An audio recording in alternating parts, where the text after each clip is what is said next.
Hello seconds finger பிஸ் ready ஆயிடுச்சா? இலைய போடு வந்து எனக்கு கட்டுன்னு கட்டிடுறேன். நீங்க எப்போ வந்தீங்க? நீ எப்போ வந்த? நான் இப்பதான் வந்தேன். தண்ட சோறு உழைக்காம திங்கிற சோறு எப்படிதான் உடம்புல ஒட்டுதோ. இந்த வீடியோ வாச்சும் நல்லா வரணும், இந்த வீடியோ வாச்சும் கரெக்டாக டைமுக்கு வரணும், இந்த வீடியோ வாச்சும் ஒழுங்காக வரணும். ஸோ வணக்கம் ஆன்டி அண்ட் அங்கிள்ஸ். வீடியோ போட்டு ரொம்ப நாள் ஆகுது, ஒரே பிஸி ஷெடியூல், அதனால தான் என்னால் வீடியோ போட முடியல. நான் நிறைய வீடியோ யோசிச்சு வச்சுருந்தேன், இந்த மாதிரி போடணும் அந்த மாதிரி போடணும்னு சொல்லிட்டு. பட் எதுவுமே என்னால் போட முடியல. அந்த வீடியோவில் மட்டும் நான் போட்டுருந்தேன் வச்சுக்கோங்களேன், நேற்றுக்கு நான் எங்கேயோ இருந்திருப்பேன். புடிங்கிருப்ப போட சேனல் மானிட்டைஸ் ஆகிருக்கும். தினமோ யோசிச்சு வச்சுருந்தேன், பட் எதுவுமே என்னால் பண்ண முடியல. சரி, என்ன பண்ணுறது, ஷிட் ஹேப்பன்ஸ்.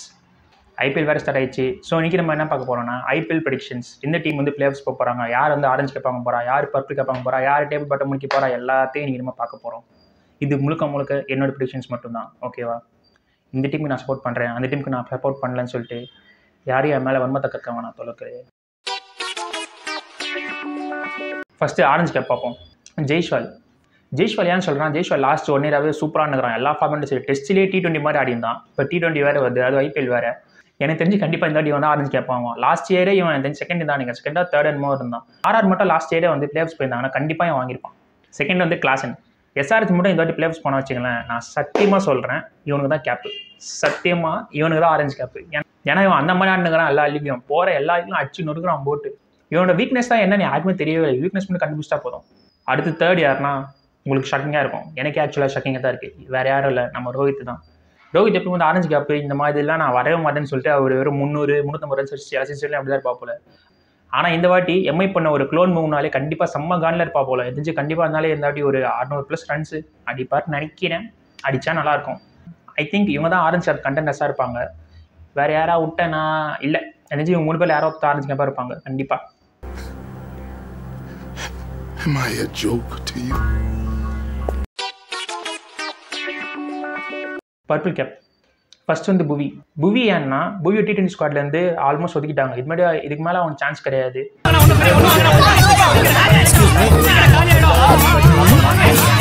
பன்னீர்செல்வமா வரணும். செகண்ட் குல்தீப் இந்த ஏரியா எல்லாரும் சர்ப்ரைஸ் பண்ணுவான்னு நினைக்கிறேன். ஏன்னா லாஸ்ட் 1 இயராக அவன் ரொம்ப சூப்பராக பண்ணுறான் எல்லா ஃபார்மேட்லையும். கரெக்டாக அவன் வந்து டெல்லி பிளே ஆஃப்ஸ் போனான்னு வச்சுங்களேன், கண்டிப்பாக இவன் பர்பிள் கேப் வாங்கிடுவான்.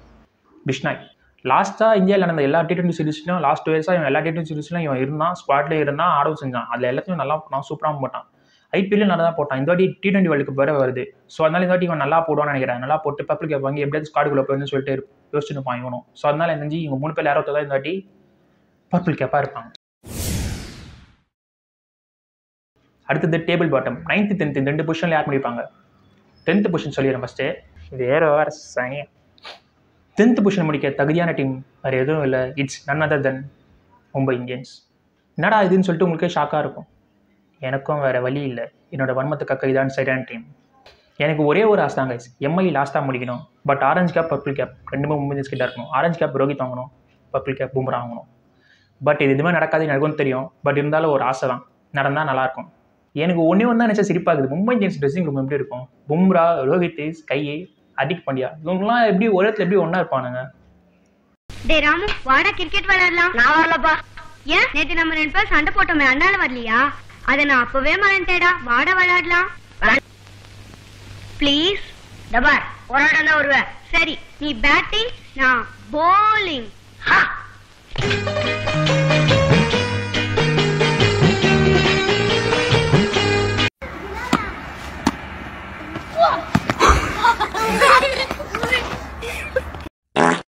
நைன்த் பொசிஷன் வேறு யாரும் இல்லை, பஞ்சாப் தான்.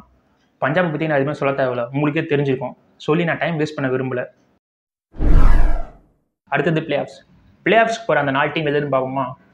என்ன ஆர்டர் பண்ணலாம் சொல்ல, இந்த டீம் ஃபஸ்ட்டு போகணும், டீம் செகண்ட் போகணும்னு சொல்ல. பிளே ஆஃப்ஸ் மொத்தமாக சொல்கிறேன். பிளே ஆஃப்ஸ் போகிற டீம் எது? நான் ஃபஸ்ட்டு வந்து Chennai super Kings. CSK confirm இருந்தாலும் போயிடுவாங்க. வருஷம் அவனுக்கு போயிருந்தாங்கிறானுங்க. துஷார் தேஷ்பாண்டே, தீபக் சாகர் வச்சுன்னா லாஸ்ட் இயர் அவனுக்கு போய் ஃபைனல்ஸ் ஜெயிச்சானுங்க. இந்த வாட்டி கன்ஃபார்ம் பண்ணி போயிடுவானுங்க. இந்த வாட்டி பத்திரானா ஃபிஸ்லாம் வேறு இருக்கானுங்க. ஃபிஸ் வேறு ஃபஸ்ட் மேட்ச்லேயே அவ்வளோ சூப்பராக போட்டான். ஸோ கண்டிப்பாக தெரிஞ்சு போயிடுவானுங்க. அடுத்த டீம் வந்து எல்எஸ்சியில் பேட்டிங் பயங்கரமாக இருக்குது. லாஸ்ட் 2 சீசனாக கேரளாவில் நல்லா கேப்டன்ஸ் பண்ணுறான். சீரியஸ்லி ரொம்ப சூப்பராக பண்ணுறான். இந்த வாட்டி போயிடுவானுங்க. பட் என்ன அவனுக்கு பவுலிங்கில் லைட்டாக வீக்காக இருக்குது. ஃபாஸ்ட் பவுலிங் மட்டும் லைட்டாக வீக்காக இருக்குது. அதை மட்டும் அவன் அட்ஜஸ்ட் பண்ணிட்டாங்கன்னா அவனும் கன்ஃபார்ம் பிளே ஆஃப்ஸ் போயிடுவானுங்க. அடுத்த டீம் எஸ்ஆர்ஹெச் பண்ண ஸ்மார்ட்டான மூவ்னா நான் வந்து கமின்ஸை கேப்டனாக போட்டது. கமின்ஸை கேப்டனாக போட்டது ஏன் நல்ல மூவ்னு சொல்கிறேன்னா, அவன் நல்லா கேப்டன்ஷிப் பண்ணுறான், ப்ரெஷர் கரெக்டாக ஹேண்டில் பண்ணுறான். என்ன ஒன்று பவுலிங்லாம் T20 பெருசாக அவன் போட மாட்டான். ரொம்பலாம் டெத் பவுலரு, ரொம்ப டேஞ்சரஸான பவுலர் கிடையாது. ஒரு ஆல்ரவுண்டர் மாதிரி ஆடிட்டு அப்படியே அவங்க டீமை கரெக்டாக வெளியே எடுத்தால் போதும், கன்ஃபார்ம் இவங்க பிளேயர்ஸ் போயிடுவாங்க. இன்னொன்று இவங்க பண்ண வேண்டிய விஷயம் என்னன்னா வந்து கரெக்டான 11 இருக்கணும். காம்பினேஷன் மட்டும் கரெக்டாக செட் ஆனால் போதும் இவங்களுக்கு கண்டிப்பாக இவனுங்க பிளேயர்ஸ் வந்துடுவாங்க. Last team KKR. ஆனால் வந்து கேகேஆர் பேட்டிங் பயங்கர ஸ்ட்ராங்காக இருக்குது. ரசூல், நிதிஷ் ராணா, ரிங்கு சிங்கு, ஸ்ரேயஸ் ஐயர், வெங்கடேஷ், ஃபில் சால்ட், குருபாஸ், நரேன் சொல்லிட்டு எல்லாம் நிறைய பேர் இருக்காங்க. பேட்டிங் பயங்கர ஸ்ட்ராங்காக இருக்குது. ஸ்பின் டிபார்ட்மெண்ட் சூப்பராக இருக்குது. ஏன்னா ஒன்று அவங்களுக்கு ஃபாஸ்ட் பண்ணால் லைட்டாக வீக்காக இருக்குது. அது மட்டும் அவங்க அட்ஜஸ்ட் பண்ணி கரெக்ட் பண்ணிட்டாங்கன்னா போதும், அவங்களும் கன்ஃபார்ம் பிளேயர்ஸ் போடுவாங்க. நீங்கள் வேணால் எழுதி வச்சுக்கோங்க, கப்பு என் தலைவன் ஸ்ரேயஸுக்கு தான். டேய் குறிச்சி வச்ச கிளம்புங்கடா. ஸோ அவ்வளோதான் guys, that is the end of the video. இருங்க இது வேறு சரி பண்ணிங்க. ஸோ அவ்வளோதான் guys, that is the end of the video.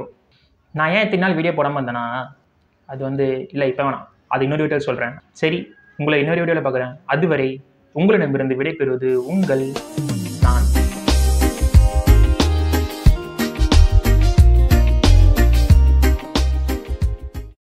எனக்கு என்னமோ இந்த வாட்டி RCB தான் கப்படிப்பாங்கன்னு தோணுது.